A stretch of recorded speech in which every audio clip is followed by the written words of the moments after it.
Hello everybody, well I've come to see my old friend, we've been friends. I used to be your Saturday lad. You did, yes. A long time ago, we used to move pianos. Yes. Sometimes out of windows and... Yeah, be a good 30 years ago. 30 years ago, yeah it will be. Yeah. And here we are today, Graham, in this amazing space. Yeah, looking good. Yeah, it's so great to be here and thanks for having me. Can you tell us a little bit about how long have you had this amazing space?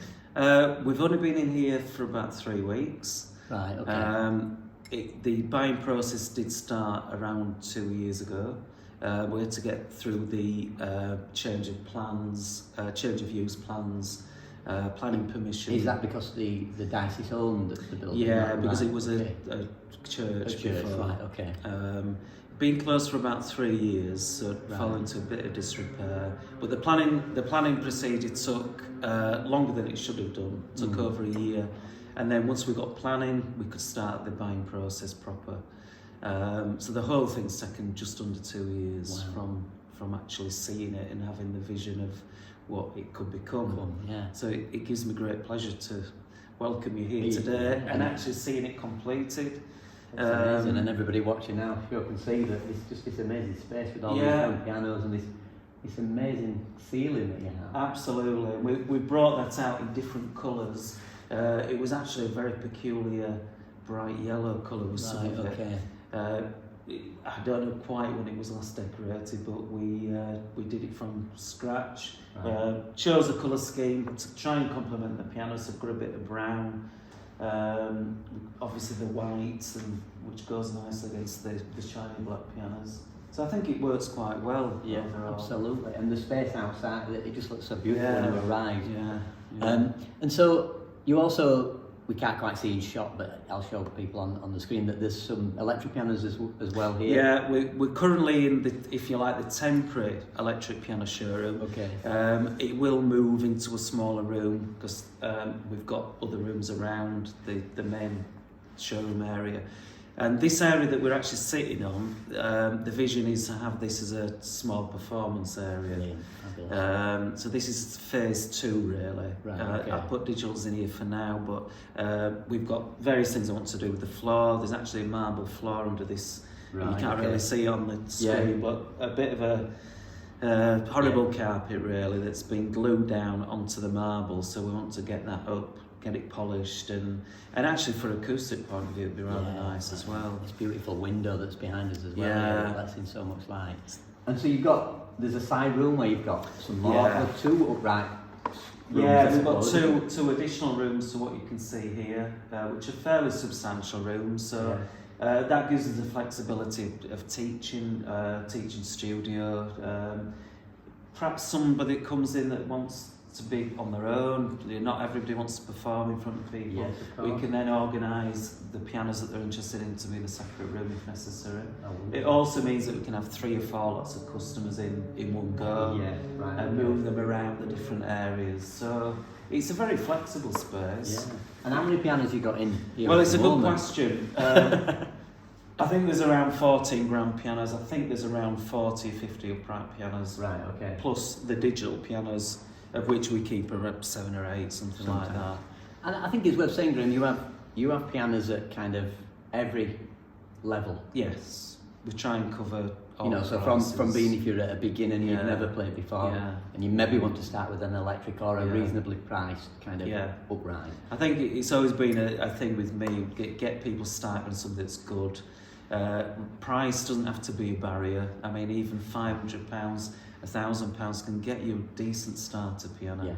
And really over the years of selling pianos, which is 39 years now on my own, we've seen people come back, replace the piano after a couple of years, upgrade, get something better for the level that they've got to. So you don't always have to jump in at £5,000, but you can work your way towards that one. And when you're buying some of those, are you having to spend some time reconditioning them? Graham is a technician and my piano tuner and technician. I mean that's a key thing with older pianos, that they'll generally need some work. It can be major work, it can be minor work, but the important thing is that you get the best out of that older piano. And that it holds its tune, because so many of these pianos that Yeah. see on eBay for Absolutely. 50 quid. Yeah. that, you know. Yeah, there's so many pianos circulating around that, Yeah. for, like you say, for 50 quid or even free, the pianos are untunable. So the first thing we would do, we'd get an older piano, make sure it can be tuned to concert pitch. If it can't, it then goes in the skip. Right. There's a friend of mine says it'd be like paying 100 quid for a car if you buy a piano at that kind of price. You're in for trouble. You're asking for trouble. You're asking for trouble, and the problem then is the student or the pianist. It's a horrible sound, or the notes aren't working right. Yeah. You soon get bored with it. They'll let them in, is it? They're not going to want to come back and play it. It's all about sound, isn't it, and touch. And if you've got something that's just not responding, you're not going to want to play it. You're not going to play it. And so from that kind of level up, then you've got some really nice uprights, which I would class like you've got like U3s. Yeah, which I would say are really good. Yeah, we've got the Japanese Yamaha and Kawais. Yeah. We've got new ones of those. We've got second-hand ones of those, reconditioned ones. We seem to because the new ones are quite expensive. So a new U1 is over 10,000 now. We have a range here from actually 4,000 second-hand at the moment, and they look brand new as well. They feel brand new. So that's a good a good part of the business that we do now. And then sort of maybe for people looking for a grand piano, you speak a little bit about, you've got all sorts of different ranges of grand pianos. Yeah, grand piano wise, really from about £4,000 upwards to well over 30,000. Yeah. Some of these are brand new ones. Some again, we've got. I don't know if you can just see it down there. We've got a Yamaha C5, which will be about 20 years of age. That's £15,000. That'll probably be about 38,000 brand new. Right, and you looked at it earlier, thought it was brand new. Yeah. So absolutely. The beauty of acoustic pianos is the age so slow. I just thought with that 5-year-old as well. They realise as old as that. Yeah. So you know, when we get them in, we clean them up.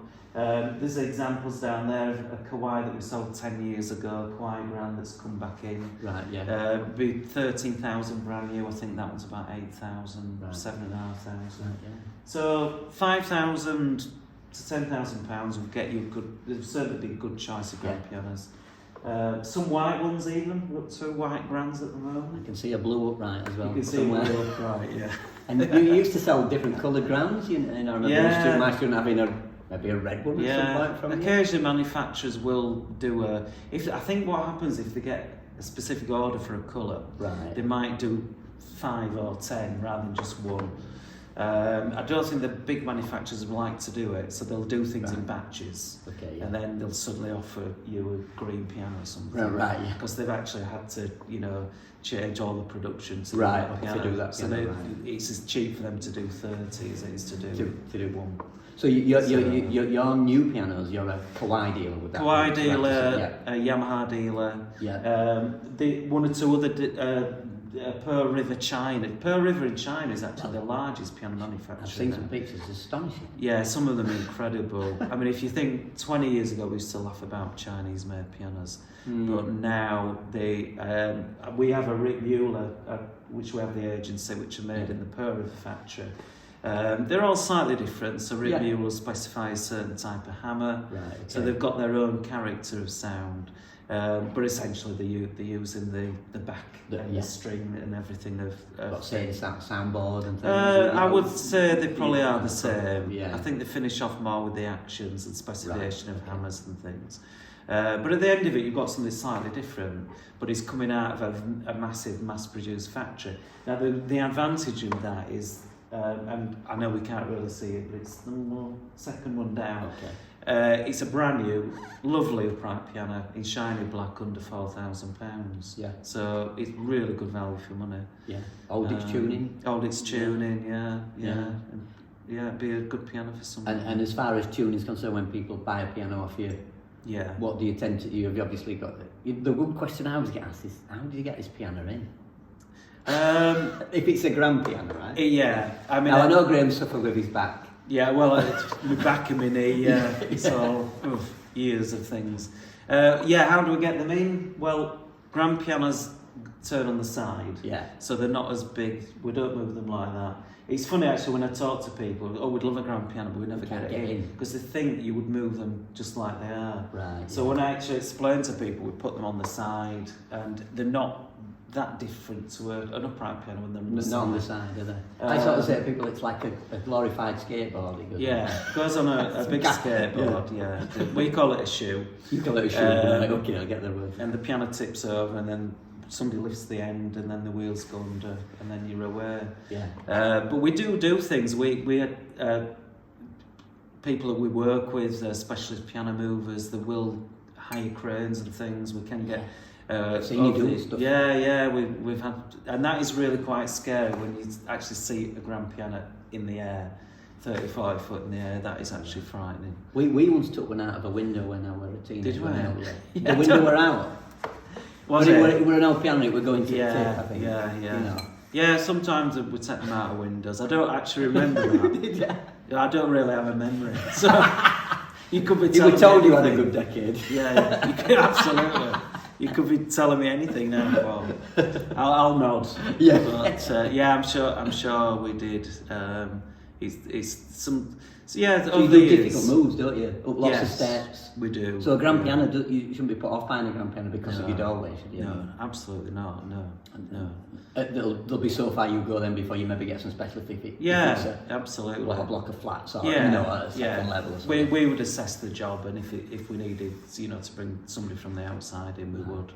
And then how long will you generally leave a piano before you come and work your magic and tune it? And... Yeah, to settle in with the new humidity, usually about 6 weeks. Right, okay. So pianos just need to get used, settle down, get used to where they are. Every building has a different humidity, and that's what really affects a piano's tuning. The soundboard will push up, or absolute fractions, not even millimetres, but that movement of the soundboard will just knock the piano out of tune. So it's not that. Sometimes it's string stretching as well. If the piano's brand new, it might still be stretching, but generally the out of tunes is caused the change of humidity. And you get to know the pianos, don't you? So that over time, you start to know what they're going to be like. Yeah, you do. And certain manufacturers, you know how they'll settle in. And I think you're good at knowing in spaces. Like when you come to mine, you know where you're going to be looking at what note that's going to be a problem. And... Yeah, I mean your piano's a good example because there's certain areas that are weak, if you like. Yeah, absolutely. So they're the ones the strings that go out of tune faster than the others, unfortunately. Every piano's got its own characteristic. Yeah. Some behave better than others. Generally, as you go up the price range, you tend to find that they will hold better in tune and things.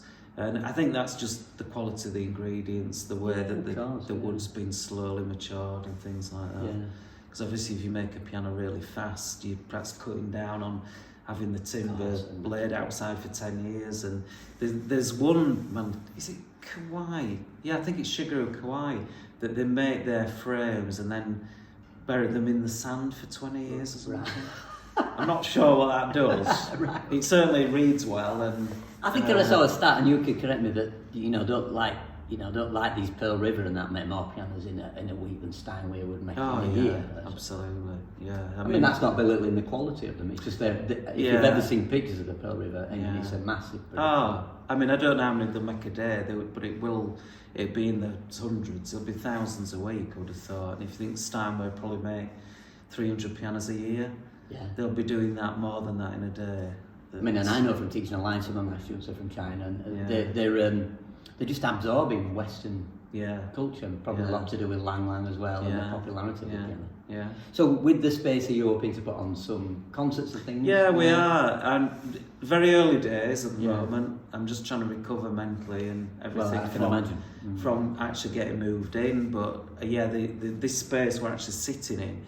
Hopefully this is going to be the area that we can have for small concerts, pupil teacher events, that type of thing. It's all so people can get in contact with you if they think I want to put on a student concert. Yeah, absolutely. And it doesn't have to be just pianos. I mean, we'd have a singer here. Could be all sorts of things. Yeah, absolutely. I mean, I feel a jazz night coming on. Yeah, it'd be great to do something because the acoustics are great. The acoustics are great. We've got cooking facilities. There's everything here.